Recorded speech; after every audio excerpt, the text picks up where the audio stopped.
you think? Is Game 2 a do or die for the Memphis Grizzlies? It is, because, Skip, they don't have the veteran. They're not a team that's been in this position before. I can see if they were Milwaukee. Milwaukee goes down 0-2 last year to the Brooklyn Nets, Skip. Yeah. Were able to dig out of that hole. They go down 0-2 to the Phoenix Suns. They're able to dig out of that hole because they're a veteran-laden ball club. Or the Golden State Warriors, teams that have been together for an extremely long period of time that's been battle-tested. They go down 0-2, Skip. I'm not sure Memphis has been together long enough of have the wherewithal to try to come out, to try to come back and beat this team. Skip, Minnesota has more. I don't know, because, Skip, we don't watch Minnesota. We don't really talk about Minnesota that much unless Karl Anthony Towns gives you 60, what he gave us about 2 or 3 weeks ago, or Ant-Man dunks on somebody. Skip, they put 6 guys in double figures. They had Ant-Man with 36, Karl Anthony Towns had 29 and 13, and they let Malik Beasley go get 23. Yep. D'Angelo Russell didn't play very well. So you got Karl Anthony Towns, who's been an all-star, D'Angelo Russell, who's been an all-star. Anthony Edwards is just a matter of time before he becomes an all-star. They have offensive firepower, and when you allow them to get up and down, in every run that Memphis sent at them, they sequestered it. They blocked it out. They said, nope, we will not lose this ball game today, Skip. Anthony Edwards, we saw, Skip, the play-in game, and we saw, so back-to-back 30-point game for, I don't know what they call the play-in, Skip. It's not a regular season. It's almost like it doesn't even happen, so because nobody gets the stats from those games. But we watched them against the Clippers. We watched him in his first playoff game, Skip, go get 36, one of the for a playoff debut, one of the best playoff debuts in NBA history. So we know he's the number 1 overall pick, so we know what he represents. Karl Anthony Towns was a monster. We know what he's more than capable of doing. Skip, Memphis, this is a must-win for the Memphis Grizzlies. I do not believe they can go down 0-2 and come back against Minnesota, because Minnesota now are starting to believe that they belong, hold on, this is not a surprise to us. We should be here. Look at the talent we got. We got 2 number 1 overall draft picks. D'Angelo Russell, if I'm not mistaken, Skip, was a number 2 overall draft pick. So it's not like they're getting guys in their 20s that was drafted in the 20s. It's not like they're getting free agents. These are high quality players. Memphis, you better win this game. Now, I think a lot of it had to do, Jaren Jackson got in foul trouble. Dylan Brooks played well, but he was in foul trouble. Ja was inefficient, but he got to the free throw line 20 times. Skip, they're going to have to play a lot better. They gave up a 41-point first quarter, a 32-point third, and a 33-point fourth. That won't get it done. They're a better defense. They're a top defensive team, and they just let Minnesota go get a $130 on them in their building. Okay, so as I made my picks on Friday when you were sitting across from me, I told you I'm going to tiptoe out to the end of the limb, and I can hear it creaking underneath me. This skinny little limb that I'm on, it's creaking and cracking underneath me because I'm going to plunge, and I picked the Memphis Grizzlies, the team I have loved all year long, to win the West. After what I saw from Phoenix last night, that seems dubious at best at this moment. But I must admit, I wasn't stunned by what I saw on Saturday at Memphis, but I was surprised. And the reason I wasn't stunned is because of Minnesota. They're arriving right before your very eyes. Yeah, we saw it. We saw it in the play-in. We saw who they are. We saw what Pat Bev means to them, because they're a young team with an old head who knows how to play and has shown them not to be afraid. And Ant-Man, Anthony Edwards, is arriving right before your very eyes with his swagger, with his presence, with his body language. As he said the other night about the Clippers, he said that they were afraid to guard me, meaning they're afraid of me. And I'm not sure they were afraid, but he is striking fear in everybody he plays, because you can just see by the dribble, he gets more supremely confident in what he has to work with. He's got an NFL body, and he's growing up right before your very eyes. He's learning how to play. I watched him a lot at Georgia, and I didn't love him because he didn't shoot it very well. Well, he's starting to shoot it better and better. This year, he went from 33% his rookie year from 3. Now he's up to 36. it's barely passable. It works for him because he is so powerful and so physical and so athletic. And free throws, he's up now to 79%. It's not great, but it's workable. It's passable. And so the other day we're watching. You know, I'm sitting back saying he's just too good for them right now because he came out ready to play. Karl Anthony came out after, obviously, an off game against the Clippers, ready to play. Malik Beasley was ready to play.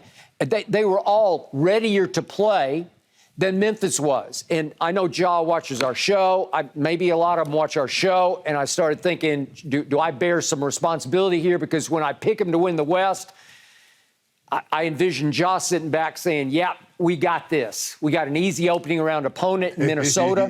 No, you don't. Yeah, they come out and failed to match the edge, the intensity, the physicality, and the sheer RPM that Minnesota was playing at coming out of the Clippers blowout win. It ended up a blowout win in the fourth quarter, obviously.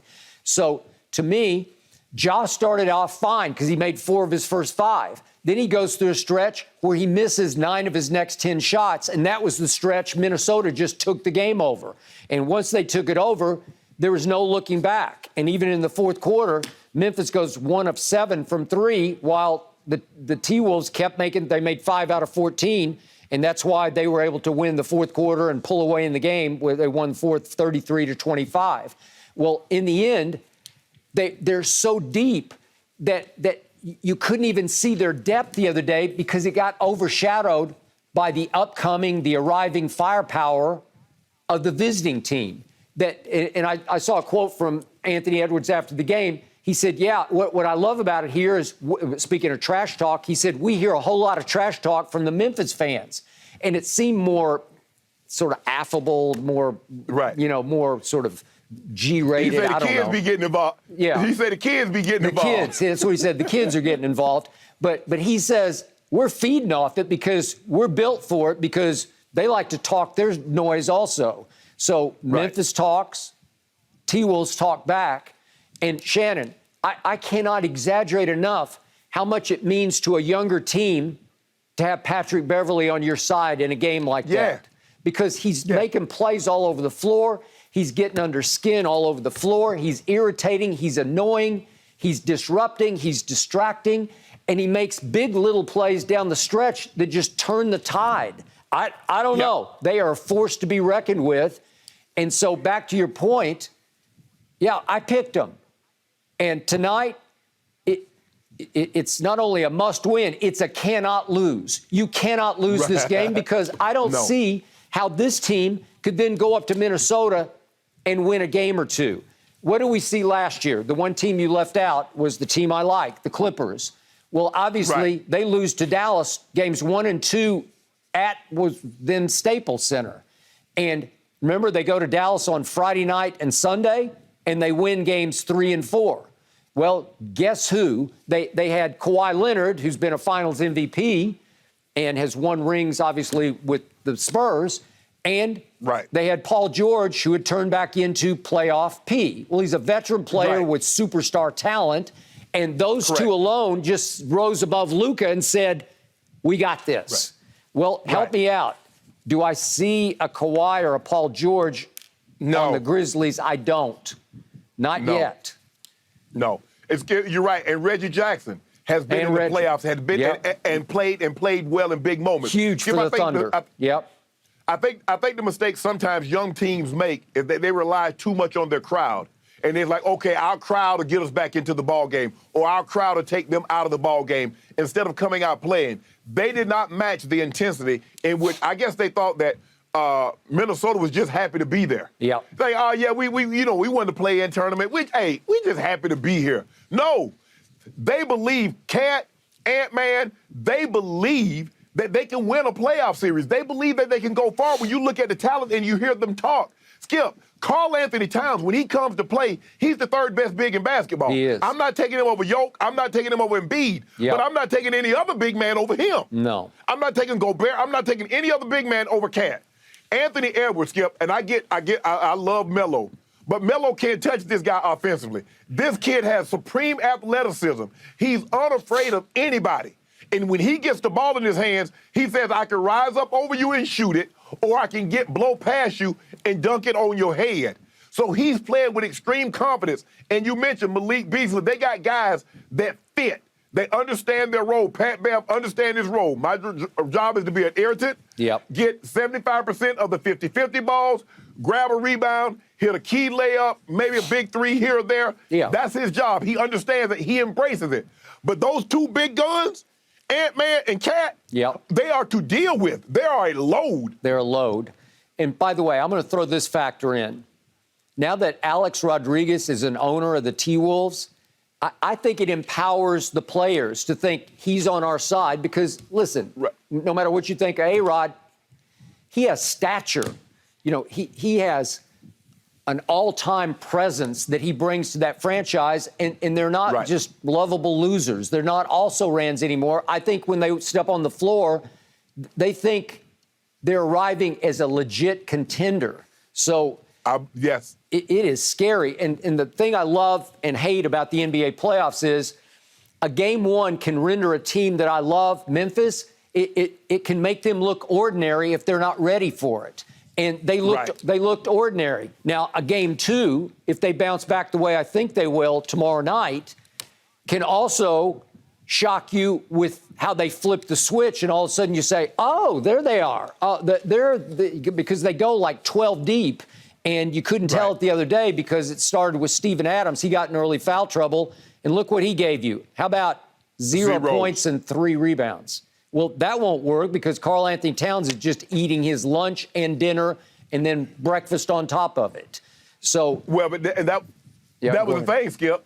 Steven Adams got in foul trouble. Jaren Jackson got in foul trouble. Their bigs were in foul trouble. So now you bringing in the guy to try to deal with Cat. Cat's a monster on the block. There are very few people that's going to be able to deal with him one-on-one on the block. No. So now you got your hands full. And that's what happened. And when he dunked on Jaren Jackson, it seemed to lift them. Like, it did. Yeah, we got this one now. Y'all, hey, I don't know, hate to break the news to you guys, Memphis, but y'all in a heap of trouble today. Yep. And then when Ja later in the game dunked on them and gave us another for his highlight reel, it didn't seem to detonate his team the way Cat's dunk had detonated his team because they weren't able to feed off it and take it home. So I'm going to say this again.